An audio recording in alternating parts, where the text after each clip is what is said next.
Halo, hari ini kita akan bahas tentang surat rekomendasi karena ada beberapa orang yang tanya ke saya perihal tentang surat rekomendasi ini. Kita akan bagi ini dalam dua bagian ya teman-teman. Yang pertama adalah bagi orang yang ingin mendapatkan surat rekomendasi. Nah, yang kedua itu adalah bagi orang yang dimintai surat rekomendasi. Nah, bagaimana sih prosesnya dan sebagainya. Kenapa ini penting? Karena di setiap kita mendaftar beasiswa ataupun saat kita ingin melanjutkan pendidikan ke jenjang pendidikan yang lebih tinggi, terutama S2 dan S3, itu biasanya diminta surat rekomendasi. Nah, surat rekomendasi ini biasanya dari siapa? Biasanya itu adalah dari mantan guru ataupun dari mantan pembimbing atau dosen ataupun dari atasan tempat kita bekerja. Jadi, cekidot. Oke, yang pertama adalah tentang siapa yang menonton ini. Kalau seandainya teman-teman yang minta rekomendasi, kita akan bahas nanti. Kalau yang mau kasih rekomendasi, kita juga akan bahas. Nah, yang pertama itu adalah bagi yang ingin meminta rekomendasi. Pertama, siapa yang harus kita minta? Seperti yang saya jelaskan tadi, yang kita minta itu adalah mantan guru ataupun pembimbing ataupun dosen kita atau pimpinan kita. Terserah, itu tergantung beasiswanya, juga tergantung dari teman-teman. Tapi biasanya kalau seandainya kita ingin melanjutkan pendidikan ke jenjang pendidikan lebih tinggi, itu sangat disarankan kita mendapatkan surat rekomendasi itu dari mantan dosen atau pembimbing skripsi atau tesisnya kita. Nah, kalau seandainya dia minta 3 gitu, berarti bisa kita tambahkan dari atasan kita yang mengenal kita. Dah, siapa orang yang kita pilih ini? Kalau seandainya ada orang yang kita kenal sangat terkenal gitu ya, contohnya menteri atau apa, itu bisa kita mintai. Tapi yang perlu teman-teman ingat, surat rekomendasi ini sebaiknya diberikan oleh orang yang memang mengenal kita, yang memang mempunyai hubungan yang baik dengan kita. Tapi kalau seandainya banyak, boleh lah ya. Saya waktu daftar ke Taiwan itu karena minta 3 surat rekomendasi, saya minta dari pembimbing saya, kebetulan beliau juga ketua program studi.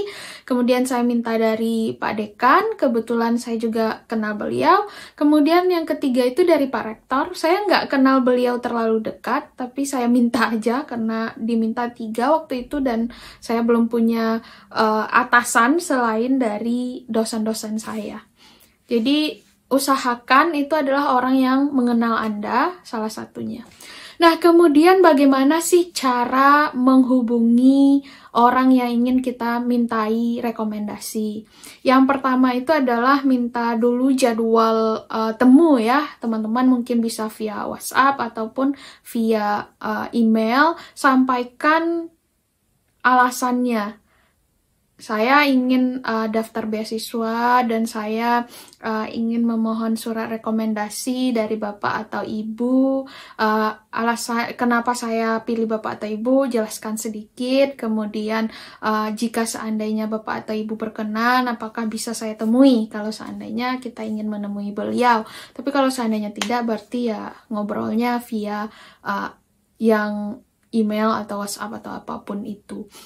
Tapi saya sangat sarankan ya teman-teman, kalau seandainya meminta surat rekomendasi ini lebih baik untuk ditemui kalau seandainya kita bisa menemui rekomender kita. Karena ini juga kita bicara tentang manners ya, kita bicara tentang sikap.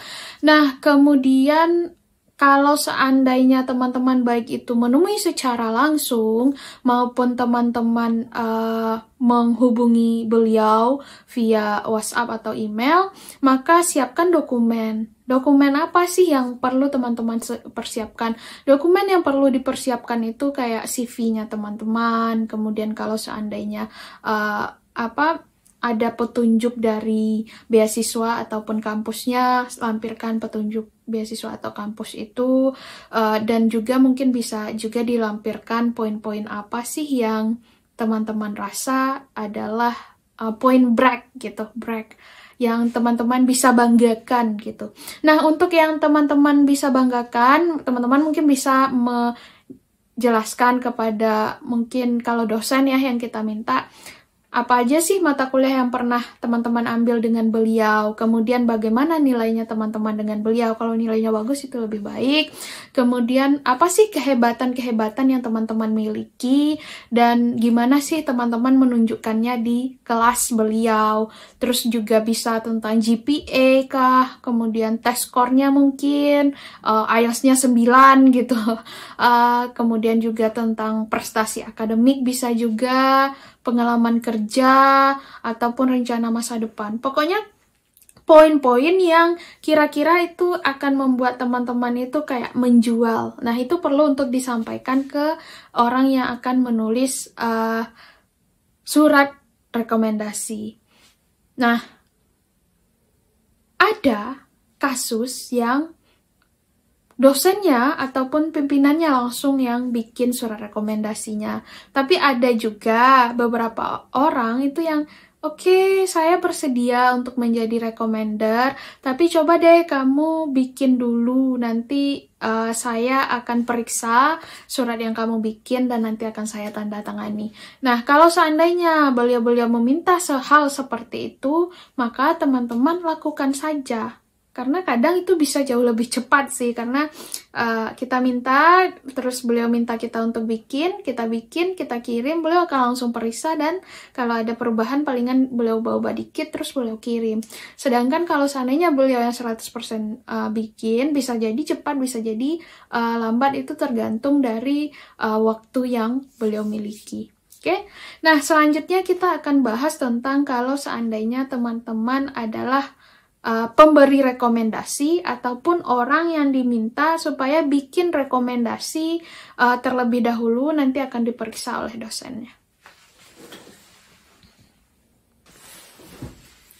Oke, jika seandainya teman-teman diminta untuk membuat rekomendasi, baik itu karena teman-teman ingin mendapatkan surat rekomendasi tersebut atau memang teman-teman dihubungi oleh mahasiswa ataupun bawahan untuk meminta surat rekomendasi, ada beberapa hal yang perlu teman-teman perhatikan saat menulis surat rekomendasi. Pertama itu adalah struktur surat rekomendasi. Biasanya struktur surat rekomendasi itu antara 3-5 paragraf. Itu akan sangat tergantung dari style yang kita miliki masing-masing. Kalau dulu pembimbing saya itu bikinnya 5 paragraf. Nah, apa saja sih struktur dari surat rekomendasi ini? Yang pertama header. Headernya tentu saja institusi di mana kita bernaung. Kalau seandainya di universitas berarti header universitas. Kalau seandainya tempat kerja berarti header dari perusahaan atau tempat kerjanya. Kemudian yang kedua itu adalah tanggal dibuatnya surat rekomendasi tersebut. Kemudian juga yang ketiga itu adalah orang yang dituju. Untuk orang yang dituju kadang memang ada spesifik, tapi kalau seandainya tidak, berarti kita cuma bilang to whom it may concern gitu, untuk orang yang mungkin bertanggung jawab akan itu gitu kan ya, to whom it may concerns. Nah, kemudian di paragraf pertama, kita membuat tentang pengenalan tentang orang yang direkomendasikan. Siapa orang ini gitu. Nanti kita akan bahas contoh dari surat rekomendasi yang pernah ditulis oleh pembimbing saya. Kemudian di paragraf kedua, kita memperkenalkan si pemberi rekomendasi. Contohnya kita yang menulis rekomendasi, kalau seandainya kita diminta menulis rekomendasi, atau profesor kita yang meminta kita menulis rekomendasi untuk kita gitu. Ya, perkenalkanlah si pemberi rekomendasi ini dan bagaimana hubungan antara si pemberi rekomendasi dengan orang yang direkomendasikan. Itu untuk paragraf kedua. Kemudian di paragraf ketiga itu bicara tentang rekomendasinya. Nah, rekomendasinya itu berisi tentang kenapa sih orang yang direkomendasikan ini layak untuk diterima di universitas yang bersangkutan ataupun diterima untuk menjadi penerima beasiswa, apa sih kelebihannya gitu, dan kasih contohnya yang sespesifik mungkin gitu, agar bisa memberikan gambaran tentang bahwa orang yang direkomendasikan ini memang layak. Nah, bisa paragraf 3 dan paragraf 4 itu berisi tentang rekomendasi ini. Mungkin di paragraf 3 rekomendasinya sifatnya akademis, di paragraf 4 itu non-akademis. Akademis yang saya maksud mungkin tentang dia ngambil di kelas saya, anaknya begini-begini, nilainya begini-begini. Kemudian yang non-akademis ini dia juga merupakan anak yang sangat aktif di organisasi kemahasiswaan atau di kegiatan-kegiatan kemasyarakatan dan bla bla bla blanya. Nah, kemudian di paragraf kelima itu adalah paragraf penutup, bisa menjelaskan tentang kenapa sih si pemberi rekomendasi sangat merekomendasikan yang bersangkutan. Ibaratnya itu kesimpulan gitu. Dan setelah itu baru tentang kontak information dari yang memberikan rekomendasi dan dikasih tanda tangan.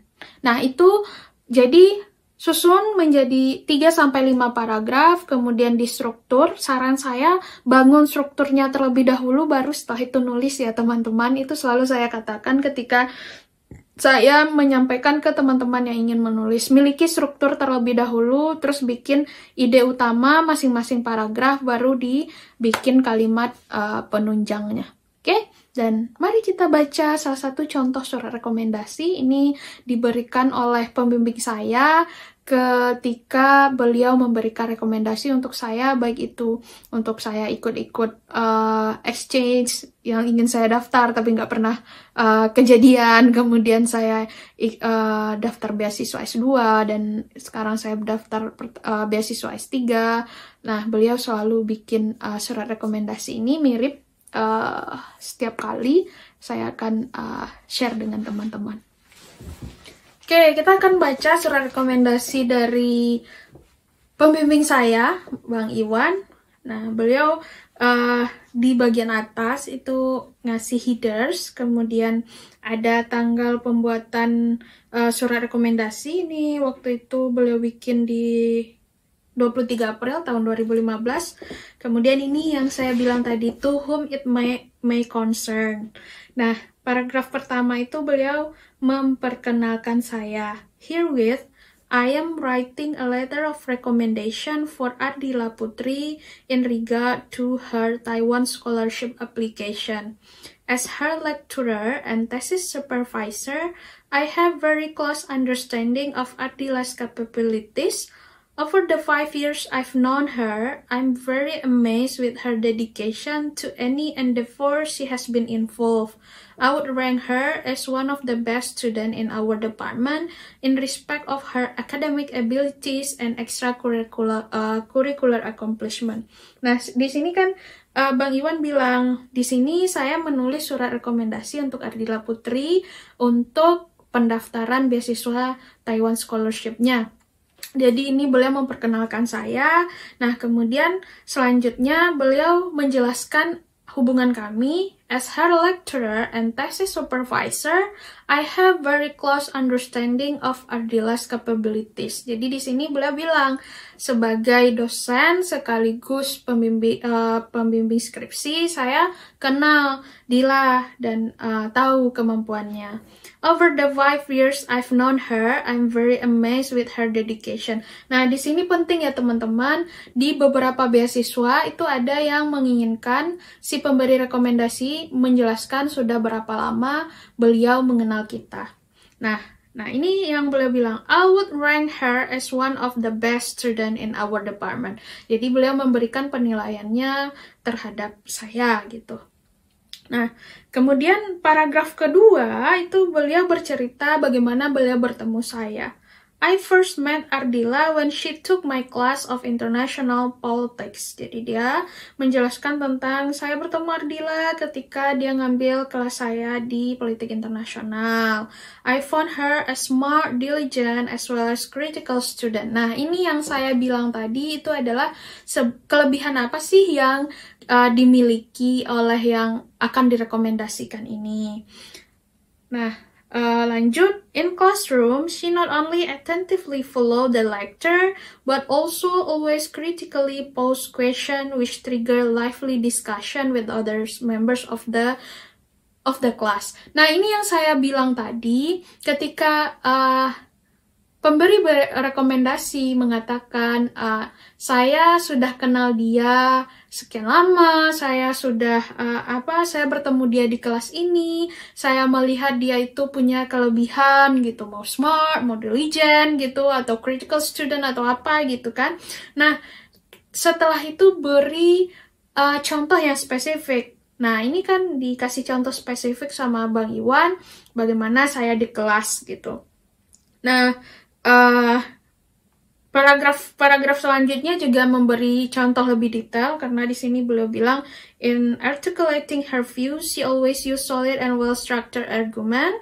Her seriousness was shown among others in her utmost effort to produce true and in-depth essay and group presentation as part of component of evaluation in the course. Nah, jadi beliau memang benar-benar menjelaskan si Dila punya kelebihan ini loh. Ini terlihat dari gimana dia di kelas, sikapnya, kemudian bagaimana dia mampu menghasilkan tugas akhir yang baik dan sebagainya. Nah, ini di paragraf selanjutnya kebetulan saya kerja sama beliau ya, jadi beliau juga cerita tentang bagaimana sih saya bekerja di bawah supervise-nya beliau. Having known well the capacity of Ardila, I welcome the decision of the International Relations Department to accept her application to be lecturer assistant in this department. Ardila assists me in international politics and non-governmental organization class. As a research assistant, Ardila helped me and other lecturers in the whole process of research project throughout a year. Blah blah blah blah. Terus, I see her as her working person, is determined, emotionally mature, able to work in group, and easily adaptable with new environment. Nah, jadi kan bisa teman-teman lihat kalau paragraf sebelumnya beliau jelaskan dulu kelebihan saya apa, terus beliau elaborasi.